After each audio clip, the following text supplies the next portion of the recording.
उन्हाळी सुट्टीनंतर आता पुढील शैक्षणिक वर्षाची सुरुवात होतीये. प्रदीर्घ सुट्टीनंतर उद्या सोमवारपासून शाळेची घंटा पुन्हा वाजणार आहे. शाळेच्या पहिल्या दिवशी शाळा प्रवेशोत्सवाच्या माध्यमातून मान्यवरांच्या उपस्थितीत सर्व नवागत विद्यार्थ्यांचं स्वागत करण्यात येणार आहे. शाळेची गुणवत्ता वृद्धिंगत करण्यासाठी आणि मुलांची उपस्थिती वाढवण्यासाठी शालेय शिक्षण विभागामार्फत राज्यभर शाळा प्रवेशोत्सव उपक्रम साजरा करण्यात येतोय. या उपक्रमांतर्गत नजीकच्या शासकीय स्थानिक स्वराज्य संस्थांच्या शाळांमध्ये भेट देण्यासाठी कार्यक्रमाचं नियोजन करण्यात आलंय. यामध्ये विद्यार्थ्यांची शैक्षणिक गुणवत्ता, मोफत पाठ्यपुस्तकं, मोफत शालेय गणवेश आणि इतर सोयी सुविधांचा आढावा घेण्यात येणार आहे.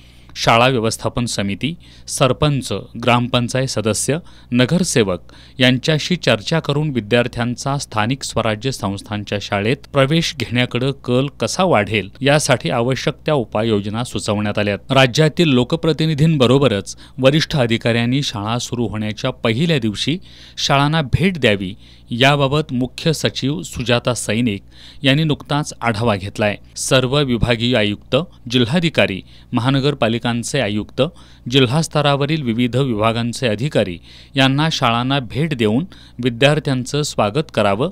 त्याचबरोबर शिक्षणाचा दर्जा सुधारण्यासाठी आणि शाळांच्या सर्वांगीण विकासासाठी उपाययोजना सुचवाव्यात असं आवाहन करण्यात आलंय. त्यानुसार कोल्हापूरचे जिल्हाधिकारी अमोल येडगे, त्याचबरोबर जिल्हा परिषदेचे मुख्य कार्यकारी अधिकारी कार्तिकेयन एस जिल्हा परिषदेच्या शाळांमध्ये उपस्थित राहून नवागत विद्यार्थ्यांचं स्वागत करणार आहेत.